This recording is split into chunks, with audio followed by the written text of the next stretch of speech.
Shalom. Hello. This is your Miyagi Weeps. Um, Going back to the beginning. Beginning, Bereshit, in a primacy beginning of. That's what Bereshit means. My understanding means in a primacy beginning of. A primacy beginning of what? In a primacy beginning of Elohim. So in a primacy beginning there's Elohim. Before anything else, primacy beginning Elohim. Um,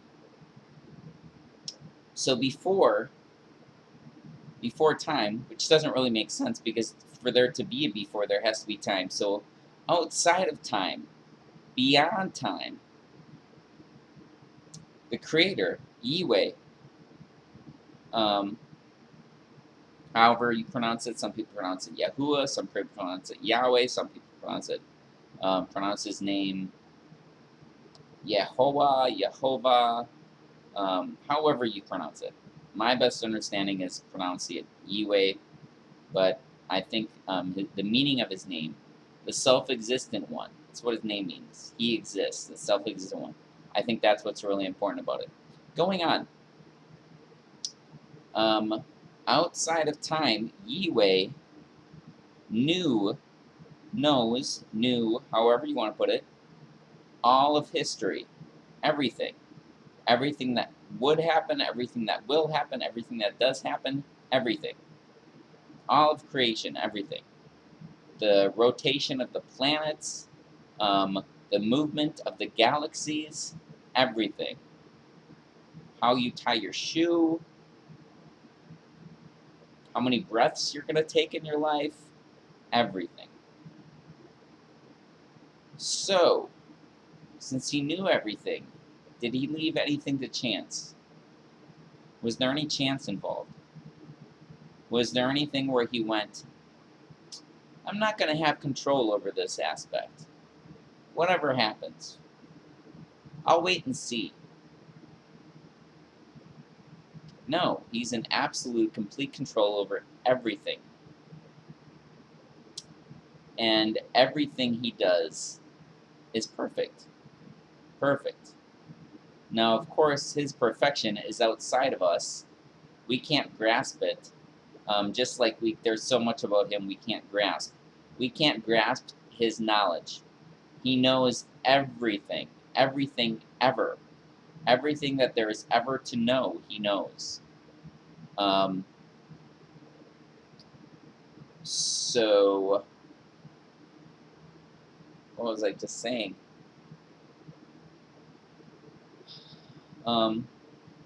He knows everything. He doesn't leave anything to chance, and he's perfect.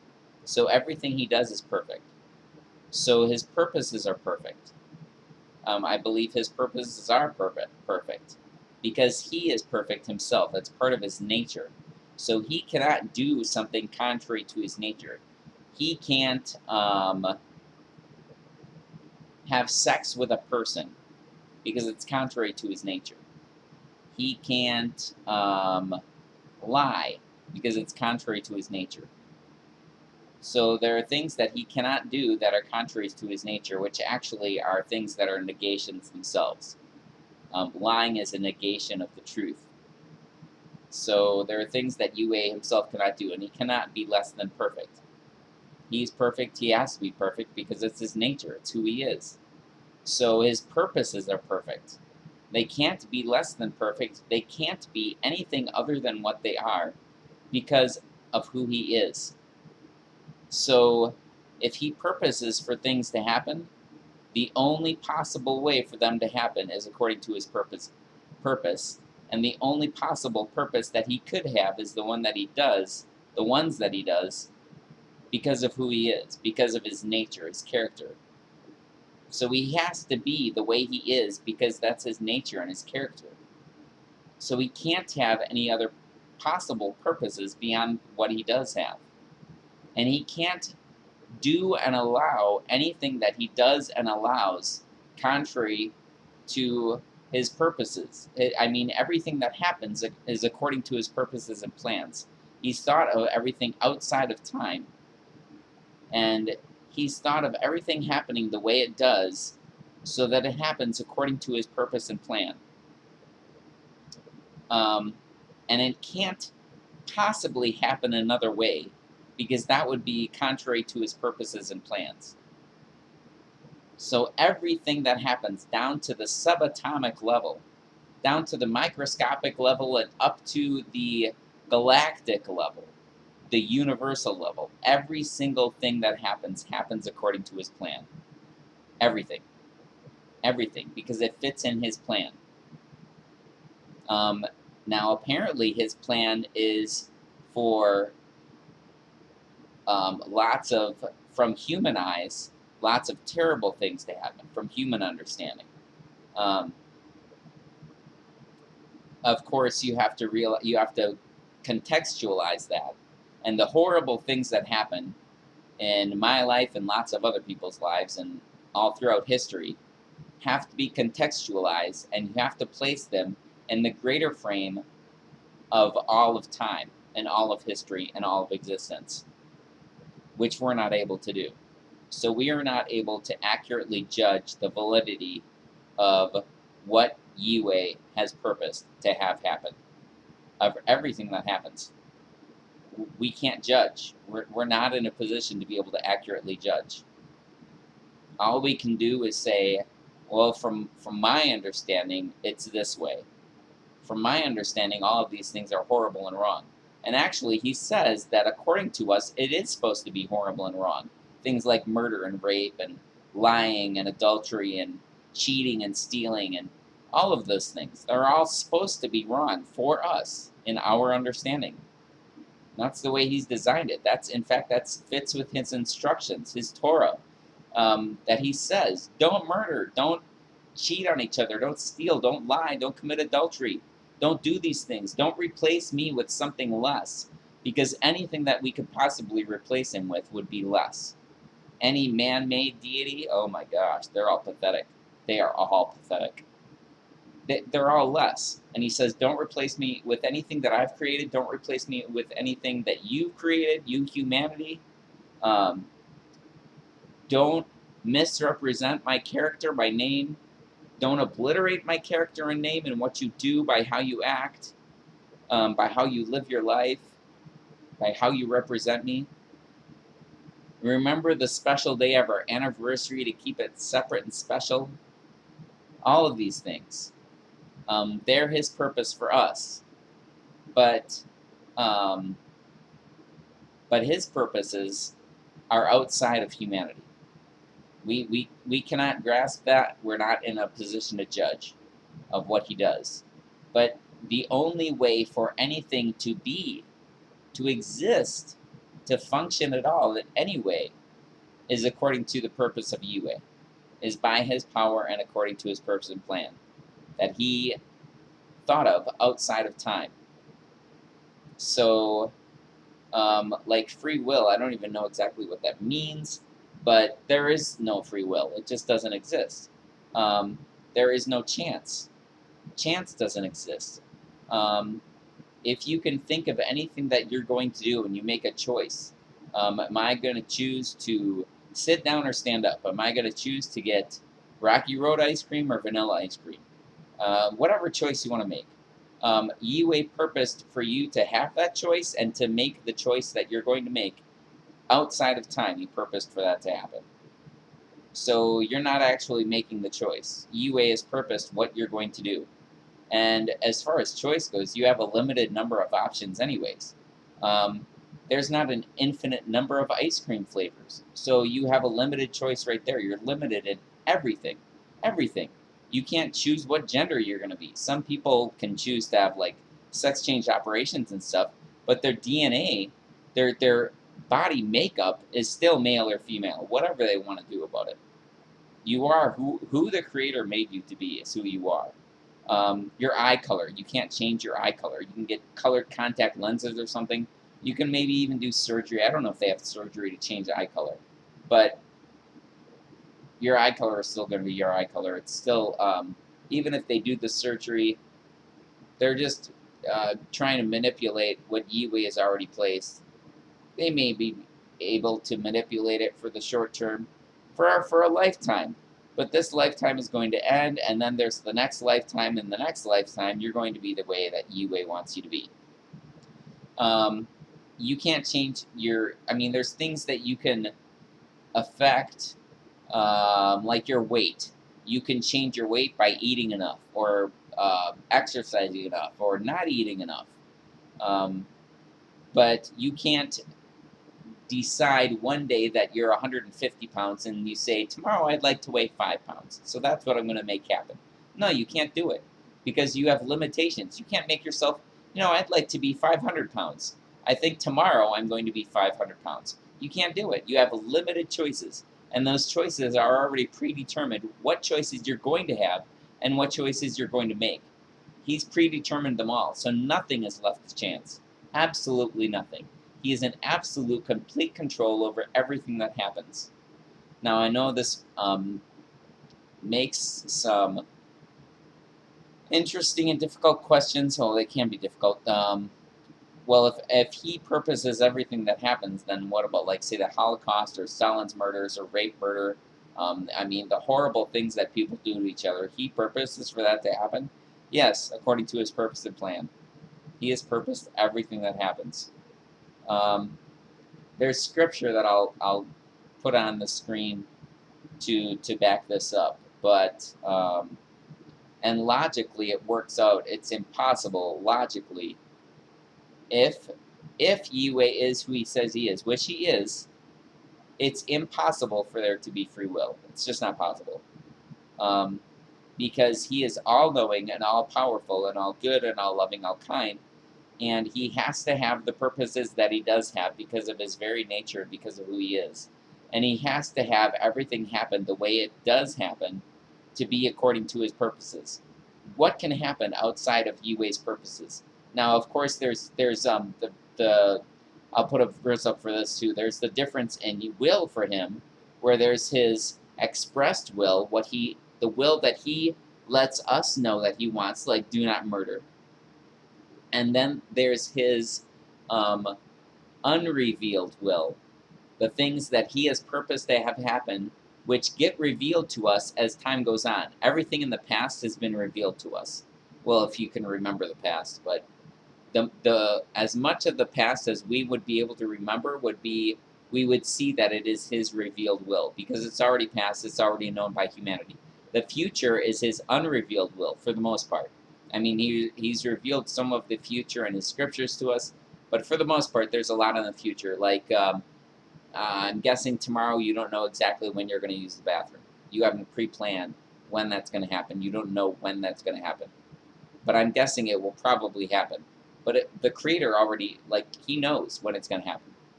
He's known before time, outside of time. Thousands of years in advance, he had purposed and planned exactly what time you were going to use the bathroom.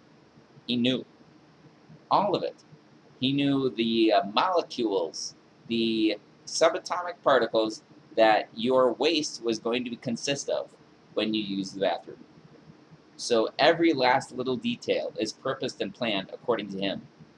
So you can't go outside of his purpose, because if you say, well, I'm going to do this outside of his purpose, he's purposing for you to think that and do that. So it's just impossible. So free will is just non-existent. And then Yeshua says, no one can come to the Father except through me, and no one can come to me unless the Father draws him, however you want to put it. So right there, he's saying that no one can get to the Father unless the Father purposes it, unless the Father decides to make it happen. So if you don't have the Father, if you feel like the Father doesn't have you, he has you one way or the other. But if you don't have faith and trust in him, it's because he hasn't purposed it yet. Because he will purpose it for every single human being. He will draw every single human being to himself when he chooses to do so, according to his perfect purpose and plan. Because he's working everything out, well, according to the pleasure of his good will, but his good will is for the good of all humanity. So that's why he does things the way he does, because of love. Love is his ultimate motivator. And it says that he is love. So he is goodness and kindness and love and mercy. And so everything that happens according to that. And not just good and kindness and loving and mercy for your moment, but for all of history, for all of existence, all of forever. That's how he operates. He doesn't just look at the short term, he looks at the biggest picture. The big picture, but the bigger than that, the biggest picture. Everything. All inclusive. And that's how he operates. That's my understanding anyways. I mean that's what I see. So yeah, free will does not exist. It just does not exist. There's no chance. Chance does not exist. Chance, fortune, those are they make as much sense as a square circle. It just doesn't make any sense. Or a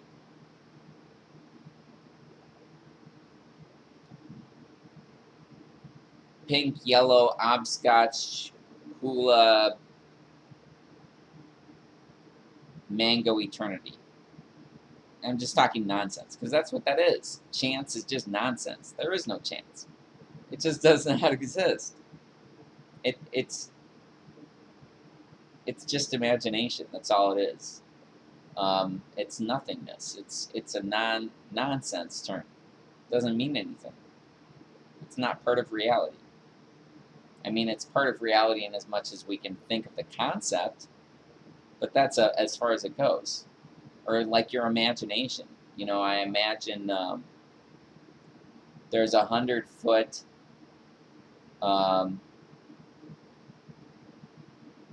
yellow giant ogre outside my apartment right this moment.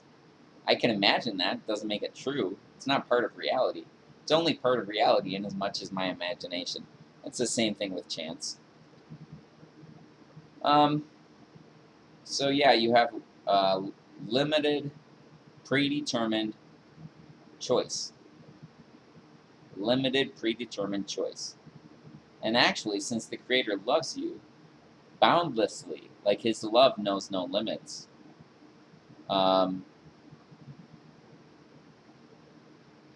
just a tremendous, awesome, powerful love that He's purposed for you to be benefiting not only yourself but the rest of humanity, for things to go in your life exactly as they are going and have gone, which can kind of suck if your life stinks. I mean, because everybody's got difficulties in life, and He's purposed for them to happen. So, yeah, He loves you. He has good in store for you, and it will happen because He's purposed it. He's going to gather everyone to Himself. Everyone. Romans 11:32. He's constrained, confined, imprisoned everyone in obstinate refusal to acknowledge or obey, so that He can give a lovingly merciful, kind gift to everyone. To everyone. So that's what He's going to do. So there's hope for everyone. You can't count anyone out because He will not count them out, because they're not counted out according to Him. And His is the only thought and voice that really, really matters, because the rest of us are fallible, but He's not. And His purposes will stand. No one can stand against Him. Anyone that tries to stand against Him ends up being a tool in His hand. So if you want to go against Him, you're just being a tool. But you can, I mean, you can do that. Maybe He's purposed for you to do that. I don't know. But you're just being a tool. I mean, we're all tools, really. But we're all very much loved tools who are serving a function and a purpose and accomplishing something great. Something really wonderful, actually. Even though we can't see it in this reality of illusion, because that's all this reality is, an illusion. Because the real is the UA. I mean, it's an illusion, but it's not. But I'm not going to go into that. This is long enough. So anyways, thank you for watching. Feel free to comment, feedback, anything you like. Shalom, plenty of goodness and peace to you. And I pray that Abba grants you goodness and comfort and strength and soundness of mind and health and wholeness to yourself. Shalom means wholeness, so wholeness to you. Thank you for watching. Au revoir. Dos vidania, Salon, Sabaidi, Auf Wiedersehen, Au revoir, adios, bye.